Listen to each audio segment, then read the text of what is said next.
Hello dear creatives, welcome to another interesting tutorial on this channel.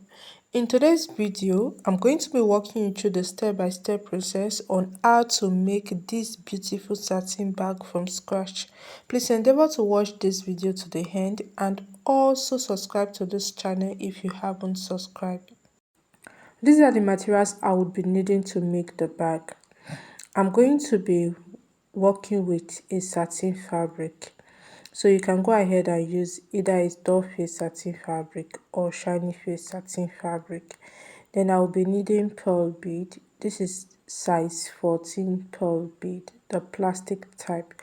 I'm also going to be needing a matching color of thread and needle, tailor's chalk, scissors to cut the fabric, measurement tape. I'll be needing chain as well. This is optional, and I'll be needing a chain connector or a D-ring to connect the chain to the bag. I'm also going to be needing elastic. This elastic measures 12 inches. The length is 12 inches. Can you see? Now I will get my fabric and quickly I'm going to show you the measurements for the fabric. So I measured and cut out of 4 pieces of fabric, and the length measures 12 inches. The width is also 12 inches. So I'm working with 12 by 12 inches. So I have 4 of this fabric cut out. I'm going to be using 2 for the inner fabric, which is the lining, and 2 for the main fabric.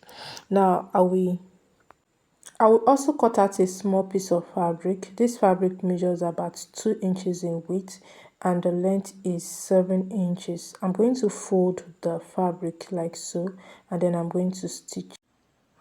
I'm going to be using this fabric to attach the ring to the bag. After stitching, I'm going to fold into 2 halves and I will cut. So I have 3 inches each for the length after cutting. So I will insert it into the ring like so. Can you see? Then I will get the 2 fabric for the bag with the right side facing each other and the wrong side outside. I'm going to measure from this point to this point. I will measure at 4.5 inches. So I'll measure and mark at 4.5 inches, and I'll also mark at 4.5 inches here. Then after I'll take the fabric I inserted the ring into, and I'm going to place it right here. Please endeavor to place this part that has the ring inside, because we are going to turn it inside out when we are done stitching. So I'm also going to do that. I'm also going to go ahead and place the other one on the other side like so. So I pin it down with my pins. Now I'm going to stitch this fabric starting from this part.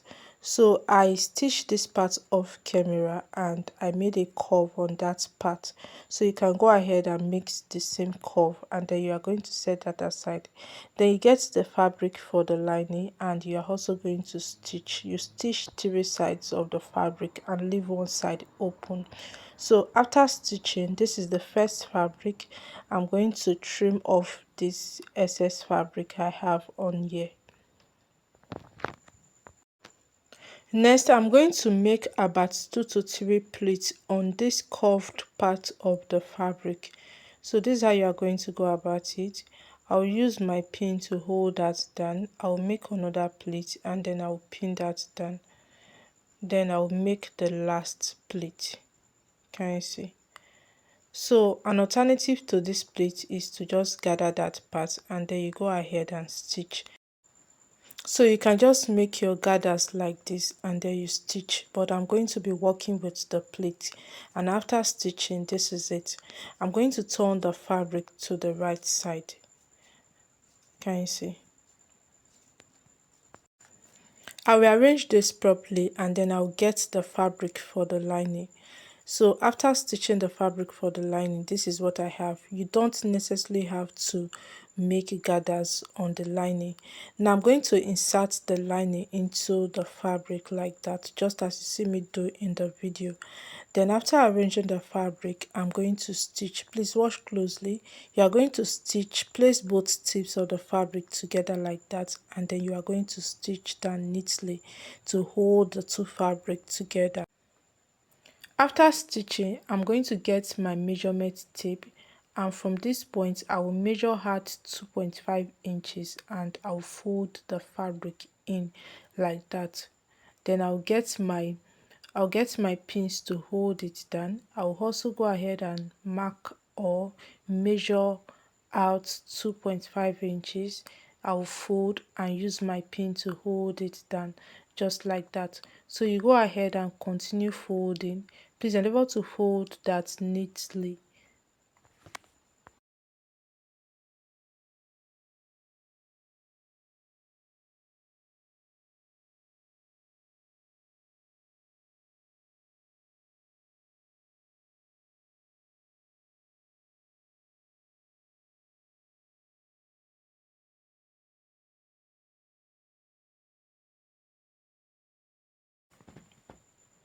So this is it, can you see?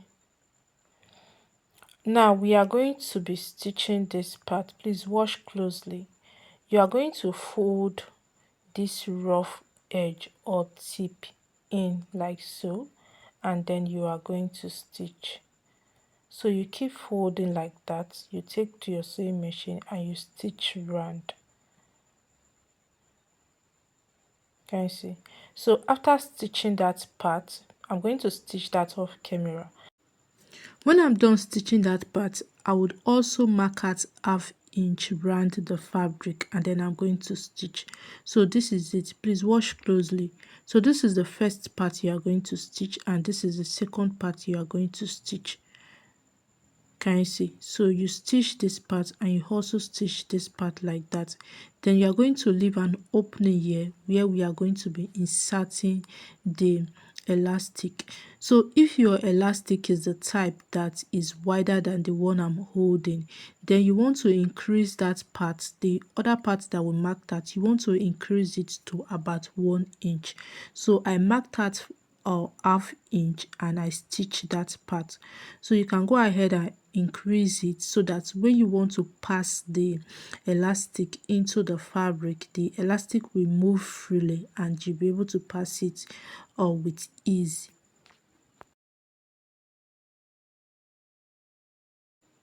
Now I'm going to bring the elastic out from that same opening and I'm going to stitch this part, or you can tie.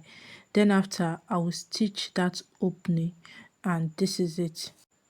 So you can reduce the length of the elastic to 10 inches or even 11 inches depending on how you want the gathers. Now I will get the chain and I will open it, then I will insert it on the chain connector or the D-ring. You can use a pair of pliers to open the chain. Now I will also get my needle and my thread. I'm going to pass my needle and my thread, and after passing the needle and thread, I'm going to be inserting the beads into the needle like so. So I string in 20 beads into the needle, and I'll pass, after stringing in the beads, I'm also going to pass the needle and the thread through this part, and I'm going to tie. And this is the finished look of the satin bag. I inserted some fabric into the bag so you can see the fitting of the bag. Can you see? Thank you so much for watching this video. Please endeavor to like and comment on this video, and also subscribe to this channel if you haven't subscribed.